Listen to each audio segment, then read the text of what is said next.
Hi you guys, Ms.Terry here. How are you?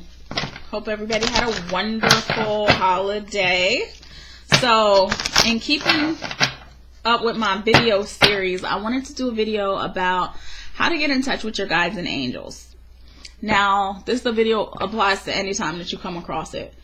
So, if you want a personal reading, by the way, or if you want help personally, all the information is in the box below. Like, share, and subscribe if I haven't said that already. As we can tell, I'm going into more and more YouTube stuff, so I have to say, like, share, and subscribe. But anyway, the way I see it, the way I've come to understand it, I've been on this spiritual journey for the last 10 years. I used to be in corporate, like, did a good solid 15 before I switched into holistic spirituality and stuff like that. So it's been a good 10 years on this particular journey. So when it comes to get in touch with your own personal guides and readings, and angels, this is the suggestions that I have for you from my own personal experience. Of course, there's different ways to do everything. There's so much information out here, but this is just my own personal take on it. Now, everybody has guides and angels that have been with them from the beginning of their journey, from the beginning of time. Now, I say guides and angels because at different times, it feels like when I'm reading for somebody, I'll feel it through different energies. Now, sometimes I'll feel the energy of your loved one come through.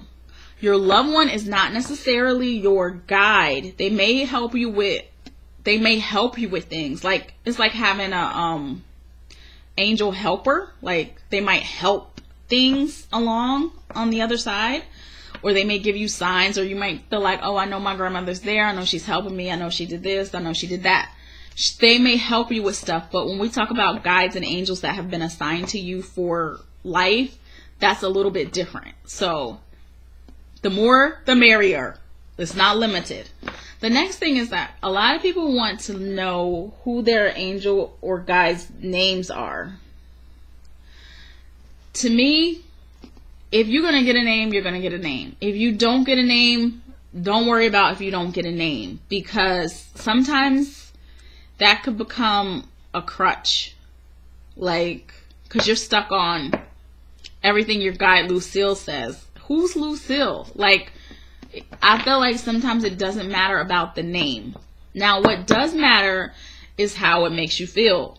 Your guides and angels aren't going to make you feel bad about yourself. They're not going to make you do anything crazy. They're not going to tell you stuff that feels evil and demonic. It's more like when you get those gut feelings, those intuitions, those nudges. Like the nudges. A lot of people are seeing numbers repeatedly now. Angel numbers is what we call them. Angel numbers, numbers that are repeating. You can Google angel numbers and it'll tell you whatever the meaning is of what you're seeing. There is a lady named Joanna. That's the one I use for my angel numbers. I'm trying to think of her last name. You know what? I'll put the link in the bottom of Joanna with the angel numbers. She's who I recommend because she's been out for a long time. And she'll tell you the meanings of the meanings of each individual number and then the number as a whole. That's why I like her, because she breaks it all the way down. So that might be a way that your angels communicate with you because they're trying to tell you something. So you might start seeing repetitive numbers or stuff like that. They might talk to you in a song. They might talk to you in a commercial. Any way they can to help you on your journey, that's what they'll do. Now, a lot of people feel like, I can't hear my guides. I don't get it. You can always book a session and we can connect you with how you and your guides want to communicate. Because chances are they're communicating, but you guys don't understand each other's communication styles. That could easily be cleared up. However, going back to the original point, when you're starting trying to connect with your guides and angels, the best way is to sit in meditation. I know some people can't meditate because it's boring, they'll fall asleep, this, that. You got to find the style of meditation that works for you. Sometimes just breathing in and out through a 4 count helps. Like,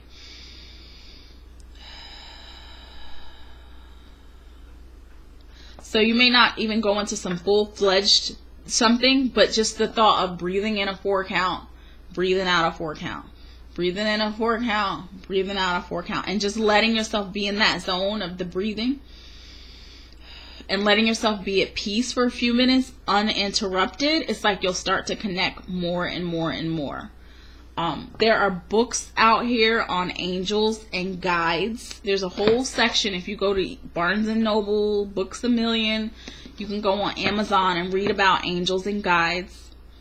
It should not be scary or creepy. Like, sometimes we have that scary creepiness because of things we have been terrorized with as a child, or things religion has made us feel uncomfortable about. This isn't about religion.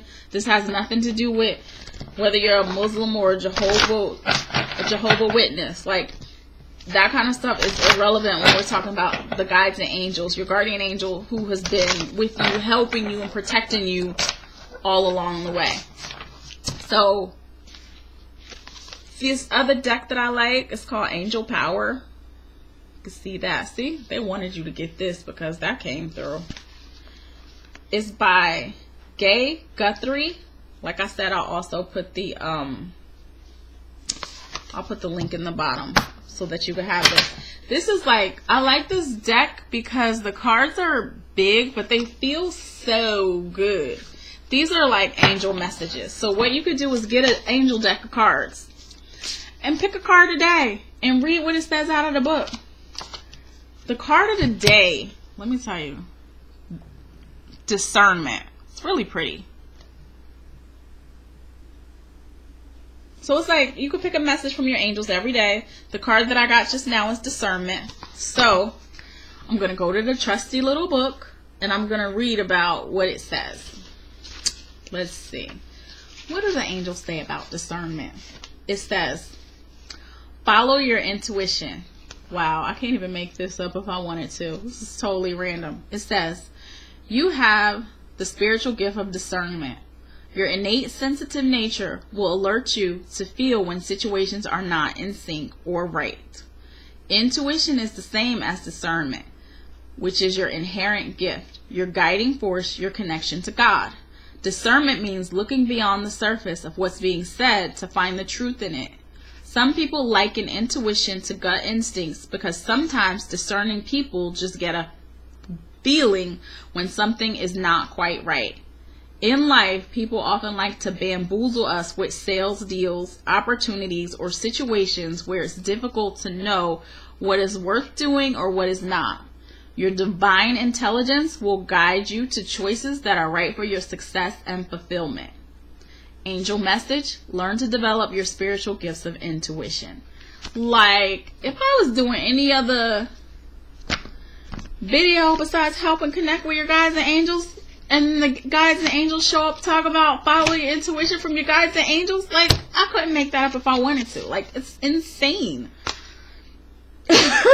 Like, how can you not believe it? It's so insane.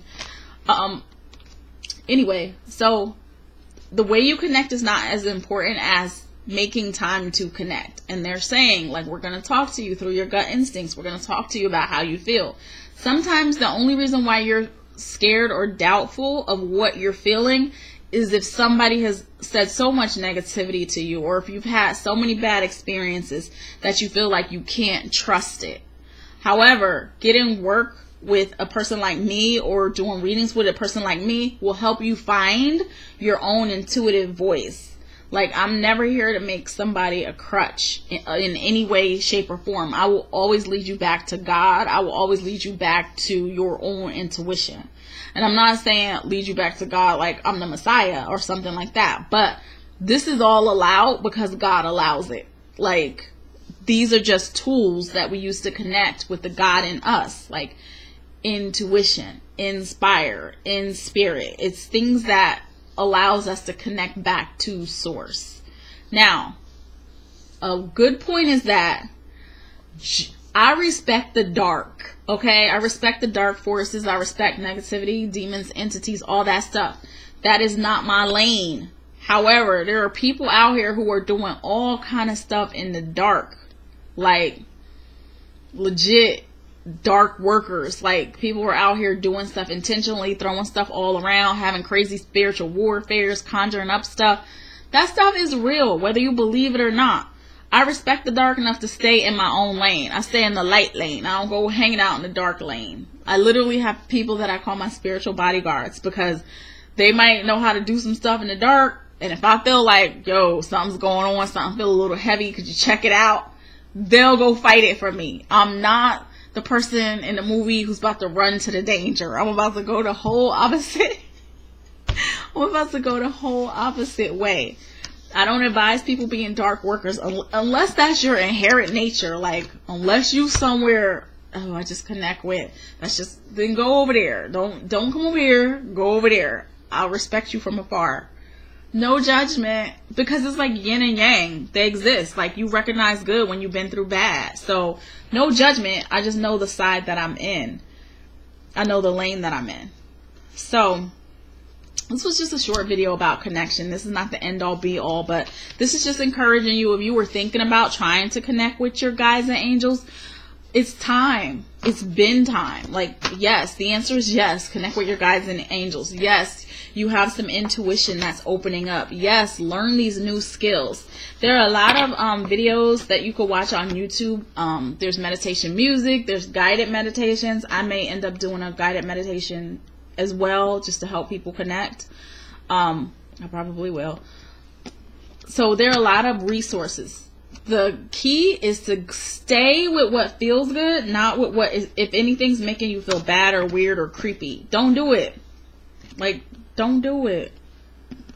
Don't eat the cake, anime. If you don't want to eat the cake, like, don't do it. So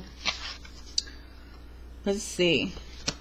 Let me see if I have any specific messages for people with their guides and angels right now, because I feel like